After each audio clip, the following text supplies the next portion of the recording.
ಸಂತೋಷಬೇಡ ನರೇಶ ಸಹೋದರ. ಆದರೂ ರಾಜವಾರಿಗೆ ಬಂದ ಗೊಲ್ಲನು ನಮ್ಮ ಸರ್ಕಾರವನ್ನು ನಿರೀಕ್ಷಿಸುವಂತೆ ಕಾಣುತ್ತಿಲ್ಲವಲ್ಲ.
ಕೃಷ್ಣನ ಸಂಧಾನಕ್ಕೆ ಸಮ್ಮತಿಸಲೇ ಅಥವಾ ಕೃಷ್ಣನೊಡನೆ ಶಾಂತಿ ಸಂಧಾನ ನಿನಗೆಲ್ಲ ಭ್ರಾಂತ ದುರ್ಯೋಧನ. ಕೃಷ್ಣನು ಶಾಂತಿಗಾಗಿ ಇಲ್ಲಿಗೆ ಬಂದವನಲ್ಲ. ಹಾಗಿದ್ದರೆ ಈ ರಾಜಾದಿರಾಜ ಸಾರ್ವಭೌಮನ ವೈಭವವನ್ನು ತೃಣೀಕರಿಸಿ ಆ ದಾಸಿಪುತ್ರ ವಿದುರನ ಮೂರು ಜವಾಬಡಿಯನ್ನು ಆಶ್ರಯಿಸುತ್ತಿದ್ದರೆ ಆರಂಭದಲ್ಲಿಯೇ ಸಹಿಸಲಾದ ಅಪಮಾನ. ಭಕ್ತಿ ವೈರಾಗ್ಯಗಳ ನೆಪದಿಂದ ವಂಚಿತನಾಗಿ ನೀನು ಈ ಅಪಮಾನವನ್ನು ಹೇಗೆ ಸಹಿಸುವುದನ? ಹೇಗೆ ಸಹಿಸುವೆ? ಮಾವ, ಕೃಷ್ಣನಲ್ಲಿ ನಿನಗೆ ಇಷ್ಟೊಂದು ದ್ವೇಷ ಬೇಕೆ? ಕೃಷ್ಣನಲ್ಲಿ ನನಗಿರುವ ದ್ವೇಷ ಹಾಗೆ ಕೇಳಿದರಲ್ಲ ನನ್ನ ಸಹೋದರಳಿಯ. ಕೃಷ್ಣನೊಡನೆ ನನಗಿರುವ ದ್ವೇಷದ ಬಗ್ಗೆ ಹೇಳುವುದು. ಕೃಷ್ಣ ಅವನೊಬ್ಬ ಕಬಡ್ಡಿ ವಂಚಕಿ ಹೀಗಾಗಿ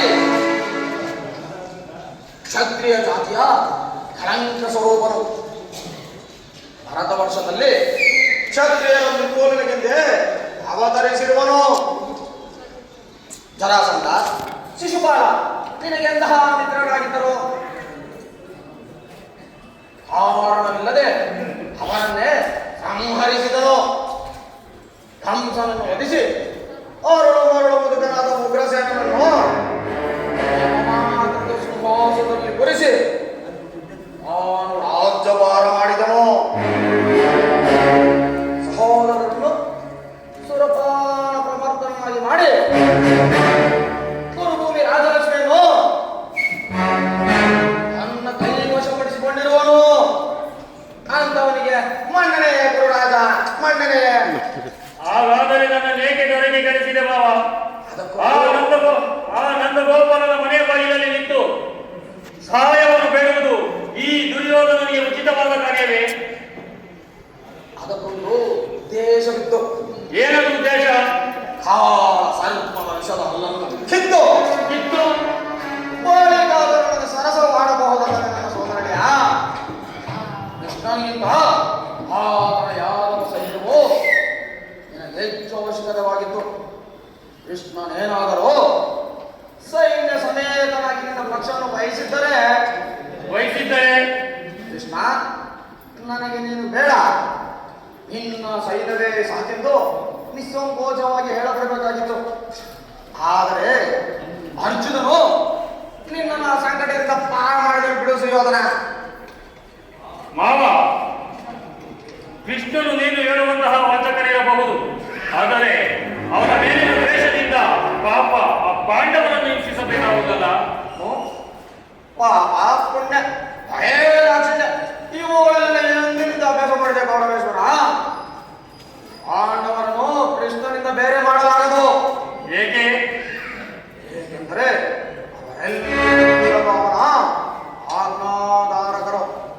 ನೀನೇನಾದರೂ ಸಂಧಿಗೆ ಸಮ್ಮತಿಸಿ ಪಾಂಡವರಿಗೆ ಆಸೆಯನ್ನು ಕೊಟ್ಟಿದೆ ಆದರೆ ಕೊಟ್ಟಿದ್ದೆ ಆದರೆ ನಿನ್ನ ವಿನಾಶಕ್ಕೆ ನೀನೇ ಕಾರಣವೇ. ಮಾವ ಮತ್ತಿನೇನಯ್ಯ ಪಗಡೆಯಾಟದಲ್ಲಿ ಸೋತಾಗಲೇ ಪಾಂಡವರಿಗೆ ರಾಜ್ಯದ ಮೇಲಿನ ಹಕ್ಕು ನಷ್ಟವಾಯಿತು. ಪುನಃ ಅದನ್ನು ಹೊಂದುವುದೆಂದರೇನು? ಕ್ಷತ್ರಿಯ ವೀರರಿಂದ ಅನುಮತಿಗಳ ಕುರುಬುದಿ ರಾಜಲಕ್ಷ್ಮಿಯನ್ನು ಭೀಕ್ಷಿತರ ಯಾಜನಾಂಗಲಿರುವುದು ನಿನಗೆ ಉಚಿತ ಕಾರ್ಯವಲ್ಲ. ಪಾಂಡವರು ರಾಜ್ಯವನ್ನು ಬಯಸುವುದಾದರೆ ರಣಕ್ಷೇತ್ರದಲ್ಲಿ ಸೆಣಸಿ ವಿಜಯಲಕ್ಷ್ಮಿಯನ್ನು ಕೈ ಹಿಡಿಯಲಿ. ಅದನ್ನು ಬಿಟ್ಟು ಮೇಲಿಂದ ಮೇಲೆ ಈ ದೈನವೃತ್ತಿಯಾಗಿ ದೇಹಿ ದೇಹಿ ದೇಹಿದು ಸರಿಯಾಗಿ ಹೇಳಿದೆ ಮಾವ. ಯುದ್ಧದ ಸಲುವಾಗಿ ಯುದ್ಧದ ಹೊರತಾಗಿ ಪಾಂಡವರಿಗೆ ಸೂಜಿ ಮನೆಯ ಕೂರುವಷ್ಟು ಜಾಗವನ್ನು ಕೊಡುವುದಿಲ್ಲ. ಕೊಡಬಾರದು, ಕೊಡಕೂಡದು. ಅಷ್ಟು ಮಾತ್ರವಲ್ಲ ಸುಯೋಧನ, ಬಾರಿಗೂ ಸಂಘದ ಪದಿಂದ ತನ್ನ ಪ್ರತಿಷ್ಠೆಯನ್ನು ತೋರುತ್ತಿರುವ ಆ ಕಬಡ್ಡಿ ಕೃಷ್ಣನಿಗೂ ಅಕ್ಕ ಪ್ರಾಯಶ್ಚಿತವಾಗಲೇಬೇಕು. ಆಗಲೇಬೇಕು ಮಾವ, ಆಗಲೇಬೇಕು. ಆ ವಿಚಾರದಲ್ಲಿ ನನ್ನದೊಂದು ಸಲಹೆ ಇರುವುದು. ಏನು ಮಾವ ನಿನ್ನ ಸಲಹೆ? ಅದನ್ನು ಯಥಾ ಸಮಯದಲ್ಲಿ ವಿಜ್ಞಾಪಿಸಿಕೊಳ್ಳುವೆನು. ಆಗಲಿ ಮಾವ, ನಿನ್ನ ಸಲಹೆ ಹೊರತಾಗಿ ನಾನು ಯಾವ ಕಾರ್ಯವನ್ನು ಮಾಡುವುದಿಲ್ಲ. ಎಂದಿದ್ದರು ಹೇಗಿದ್ದರು ಯಾರೊಡನೆ ಮಾನವನು ಈ ಈ ದುರ್ಯೋಧನನ ಚಲವಿದೆಯಲ್ಲ ಅಚಲ, ಅದು ಕಗ್ಗಲಿನಂತೆ ಅಚಲ, ಅದು ಕಗ್ಗಲಿನಂತೆ ಅಚಲ.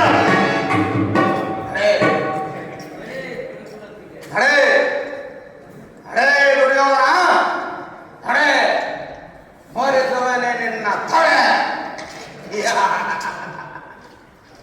ನಡೆ ಗುರುಕುಲದ ರಣಕಲೆ, ನೀ ನಾವು ರಣರಂಗದಲ್ಲಿ ರಣಬಲೆ.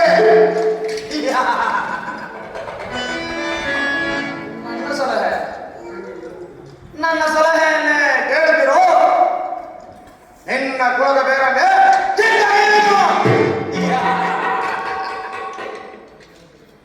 ಶಕುನಿ ಎಂಬ ಮೂರಕ್ಷರದ ಅರ್ಥವನ್ನು ತಿಳಿಯದ ಮೋಡ. ಎಂದರೆ ಶಕ್ತಿ ಪ್ರಧಾನರಾದ, ಹೂ ಎಂದರೆ ನಿನ್ನ ಪಡುಕುಲ ಅಂಶವನ್ನು, ನೀ ಎಂದರೆ ನಿನ್ನಿಂದಲೇ ನಿರ್ಮಾಣ ಮಾಡುವವನೇ ಶಕುನಿ. ಶಕುನಿಯಿಂದ ಕುರುವಂಶ